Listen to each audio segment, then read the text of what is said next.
Hello and welcome back to my YouTube channel. This is Luna Noir, and I also am the affiliate of Tarot Daily. So what we're going to do today is another deck review. Yesterday I did do the Dark Mirror Tarot by Laura Sava, which was an interesting insight into the cards that she's created. I don't do things with bells and whistles. I'm not throwing magical dust in the air, and I'm certainly not going to adorn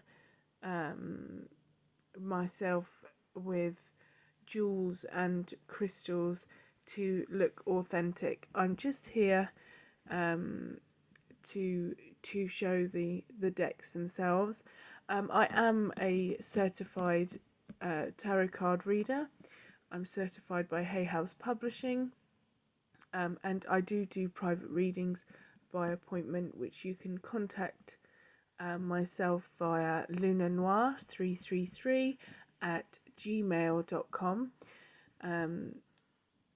I do a range of various readings, from straight talking tarot, from a 21 card spread down to a 3 card spread, all various costs in order to suit everybody. I also do free readings.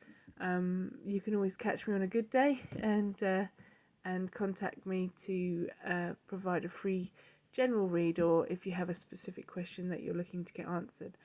So the Tarot of Light and Shadow, John Matthews, Andrea Aste. Beautiful, heavy deck. It is covered in cellophane. The most subtle and insightful tarot ever created. The Tarot of Light and Shadow. Now this is heavy, I can tell you.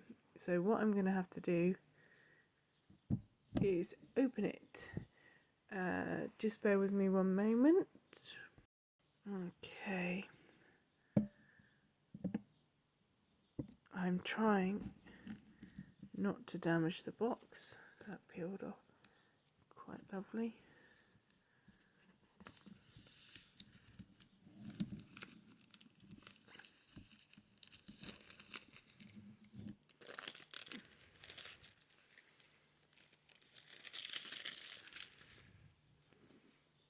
Okay, first and foremost, lovely matte box.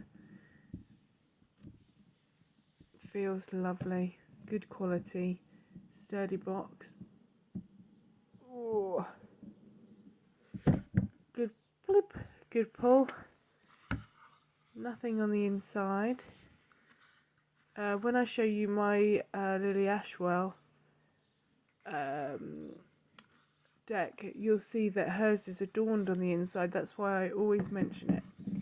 Okay, so we're opening with the book. Oh, they're paper wrapped, which I love. Okay, so we will get into this. Major Arcana, all the standard wordings used in traditional tarot. And okay, light reading, shadow reading. Okay, so this is pretty much, oh, I can't wait to look at the cards. They look wonderful. Let's have a look.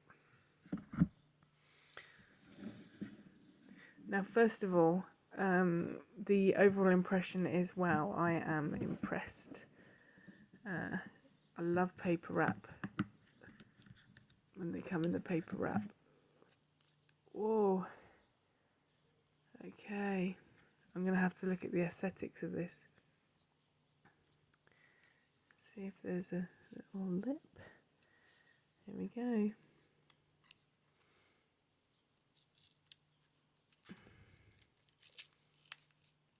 Oh, beautifully unwrapped. Okay. Now, my preference, as I've mentioned before, oh, I'm in love with these. This artwork is lovely. Very simple. Ooh.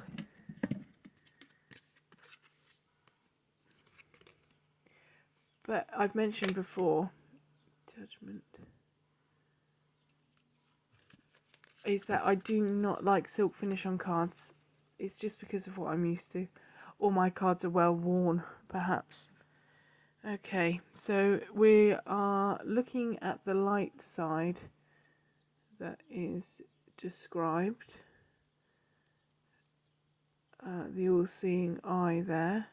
I'm sure there is lots of imagery in there. Very lovely. Now, so let's get the fool out of here. I saw him there. What we'll do.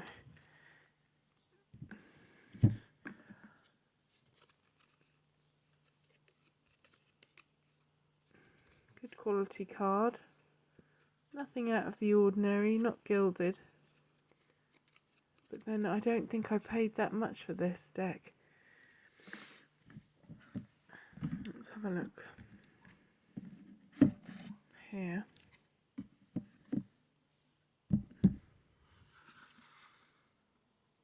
£30.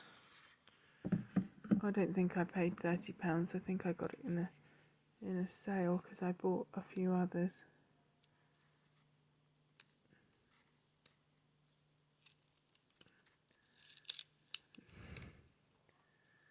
Lovely.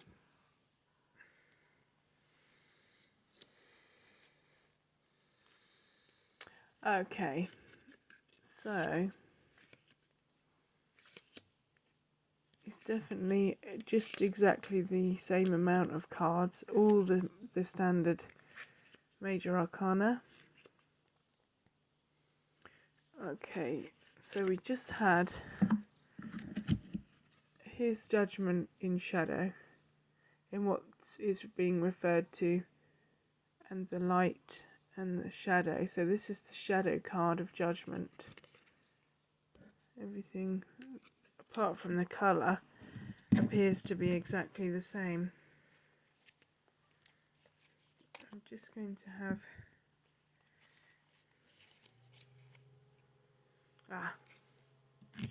right, so I've got two for comparison here. What we've got here is judgment in light, judgment in shadow. So each corresponding card to light and dark does have a different image. This one perhaps a little bit more light-hearted. This one, to put it bluntly, would be a little bit more macabre, really.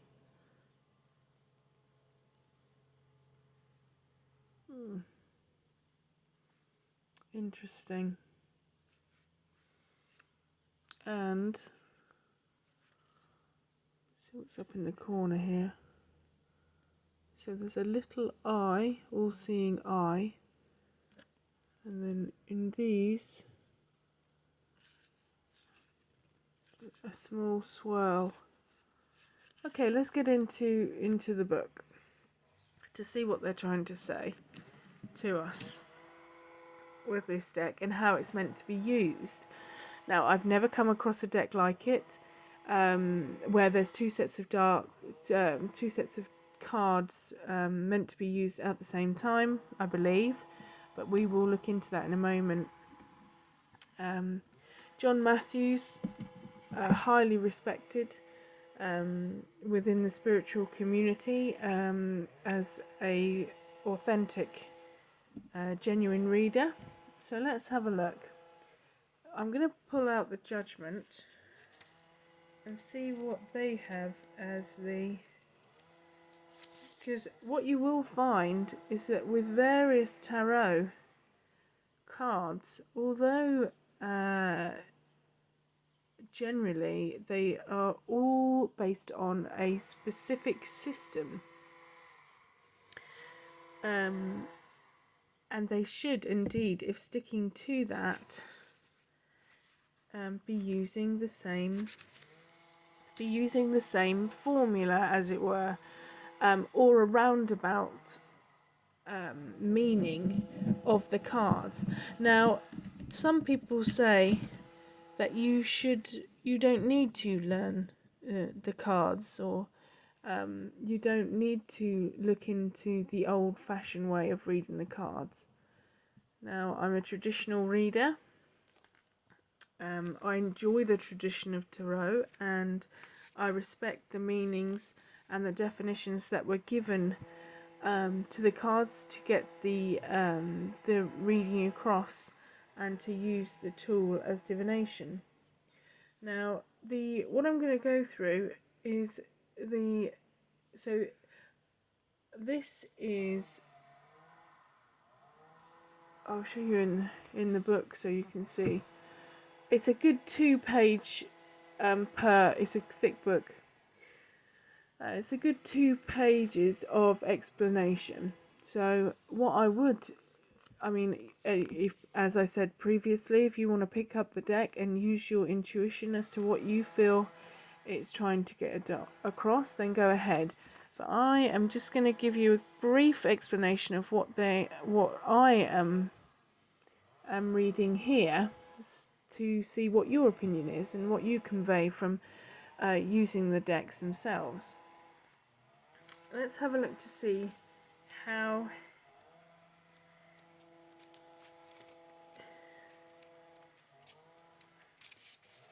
Okay, so it does have, before we go any further, an explanation of how to work with double tarot. Working with the double tarot, mirrors should think longer before they reflect.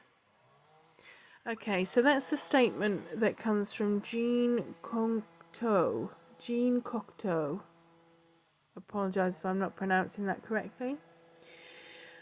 And this, generally, as a rule with working with tarot, I always generally have a pack, a deck of cards on the side, usually an oracle card deck, which I will pick a few cards from if I feel that the sitter requires further clarification in a light-hearted manner. I find that sitters feel relaxed with oracle cards. Tarot can come across as quite harsh and quite deep. So when you pair it with what I would deem a mega deck of tarot and a suitable oracle deck to support your reading and the cards that you've given, if you're not a traditional tarot reader and you do just go off what you're feeling, then that's absolutely fine. Don't let anybody tell you any different as to how they do things. Okay, working with the double tarot. Reading with a double tarot may seem strange at first, though many people sometimes already draw cards from another deck to augment the first sight reading. Here we have created the first intentional double deck, designed to offer more than one view of issues and deeper, layered meanings which should encourage us to look for a more nuanced answer without leaving the world of the tarot of light and shadow. Okay, so I can see what their intention is by creating the deck is so that you don't have to go for another deck. Okay, that world may seem very different to the one we occupy, a quirkier world where meanings dance before us like will-o'-the-wisps. I love that saying, will-o'-the-wisps. But within it, as in all tarot, the whole world is spread out before us. It goes without saying that readers will find their own ways of working that we have yet to perceive, but for the purpose of those less familiar with tarot or curious about this new direction in divination, here is how we see the double deck working. Okay, so it's nice to be able to hear what they think this is going to bring to a new way of reading using a combined deck rather than a couple of decks that you have which are not by the same creator or artist. The Tarot of Light and Shadow offers several distinct ways to read with it. Some of the ideas behind this are outlined in the introduction. The most important of these is to understand that the two decks should never be seen as light. For example, positive and shadow. So light is positive and shadow is negative. Instead, remember that these are intended to be two ways of seeing the same issue. In the light realm, this is the boldness and clarity of daylight. In the shadow realm, it is the more subtle and magical light of moon and star, where things that appear to be clear and meaningful may suddenly be turned about, offering a more mysterious and intuitive answer. Okay, so they're looking at digging into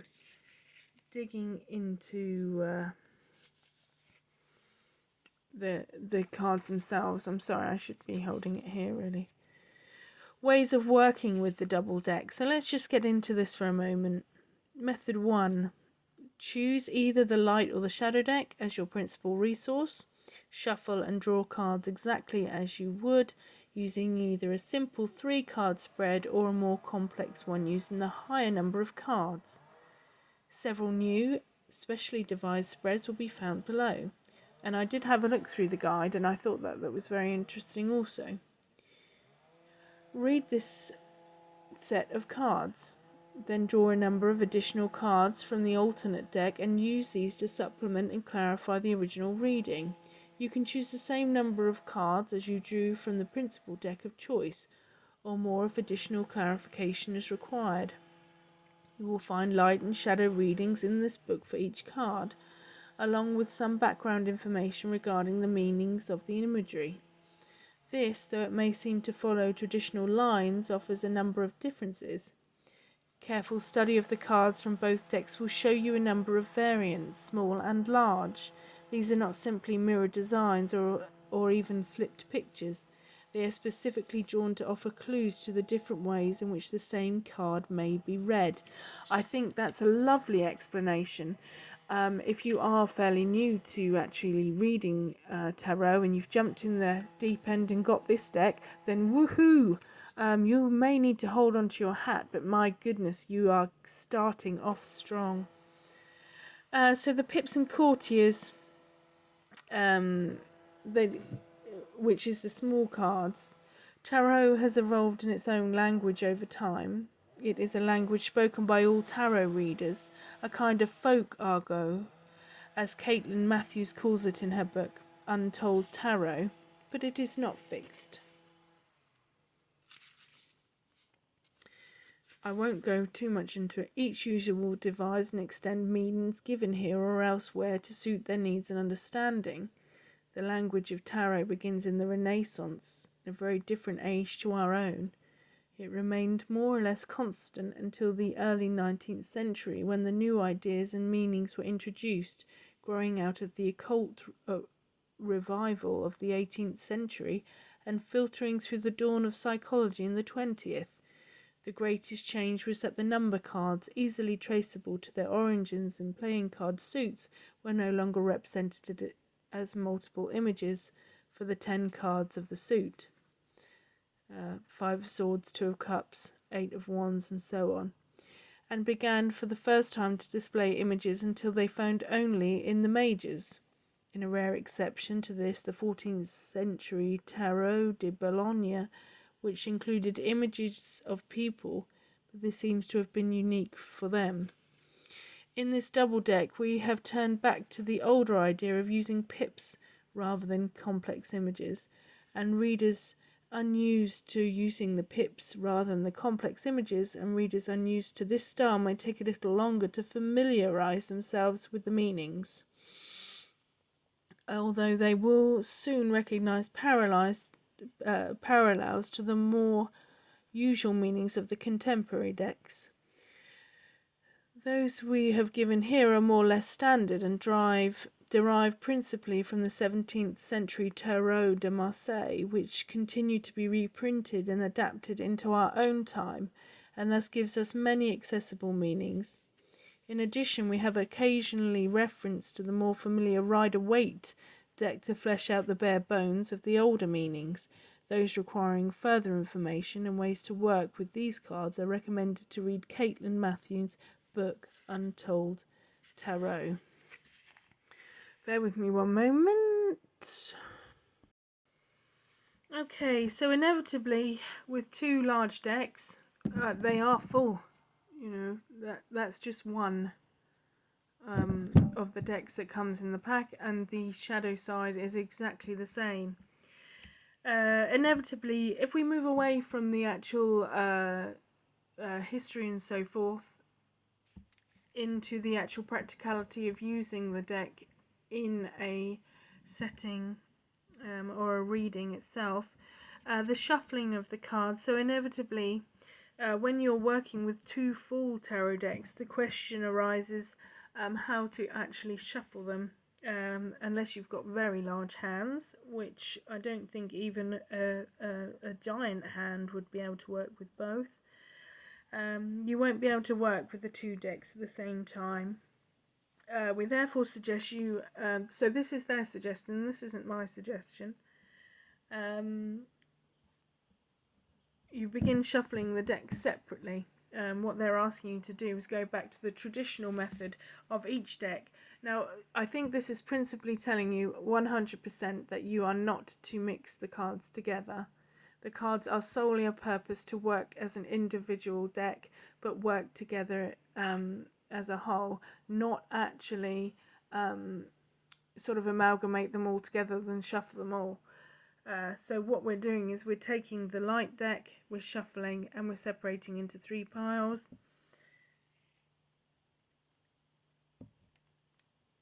And then you spread them out on a table and mix them around. Or you can mix them into piles and shuffle again. Now, some people like to shuffle and use intuitive reading techniques, or indeed spirit-led, depending on your gifts or your specific way of reading. It's up to you. Don't let anybody dictate to you how you shouldn't be reading. So in that being said, if you want to mix them together, then that's up to you. But in regards to the actual way that it is being spoken from the manual or the book itself, is that the decks are to be kept separate before shuffling. So then we're going to mix them around. We're going to add more piles, adding cards randomly from each deck as you go. So that's a mistake I've made there. They do want you to mix them. At the end, you should either have one big heap of cards or two distinct piles constituting each deck. You can then, if you wish, shuffle the Cosmic Mirror cards into the whole.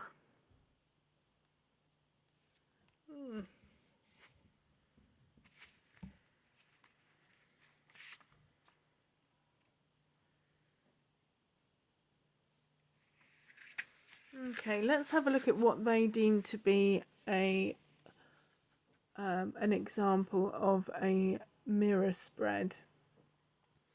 The example below brings with the Tower of Light on the left and the Tower of the Shadow on the right. So what we're looking at there is we've got serpents and we've got the wheel. 4 serpents. The Empress, 4 of Cups, King of Serpents, and the Death card. So a nice major arcana. Look how handsome he is there. These lovely drawings. Okay. The 4 of Serpents made it clear to the enterprise could not continue without substantial funding. The question it brought up was, how will it be raised? The will showed that the funding will neither be caused by change of circumstances or that funding itself could cause things to change. The will would turn whichever way. This generated another question. How would this happen?